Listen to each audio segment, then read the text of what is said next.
விஜய் இன்னைக்கு திடீர்னு பாத்தீங்கன்னா அதிமுகவுடன் கூட்டணி அமைவதற்கான இப்போதைக்கு அந்த சூழல் இல்லை என்று மறுத்துகிறார். அவர் யார் கட்சி ஆரம்பின்னு சொன்னாங்க, யாரு கூட்டணி கட்சி ஆரம்பிக்கிறது அப்படின்னு உரிமை சார். நீங்க திருவிழா காலத்துல பொறிகடல வியாபாரம் ஆரம்பிக்கிற மாதிரி ஆரம்பிச்சீங்க.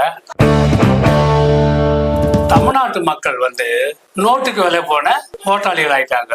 நோட்டு கொடுத்தா போதும் ஓட்டு போட்டுருவாங்க அப்படின்னு. நீங்க வாக்காளர்களை இவ்வளவு குறைவா பிசக்கூடாது சார்.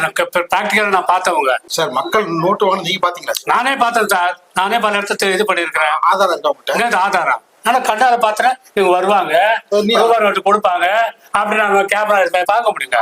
நீங்க ஒரு வழக்கறிஞர் இருக்கீங்க, நீங்க ஒரு வழக்கை தொடுத்துக்கலாமே. எனக்கு அந்த நேரத்தில் எனக்கு வேற வேலையா இல்லைங்க. வழக்கு போட்டா உடனே நாட்டில் நீதி கிடைச்சிட மாதிரியா?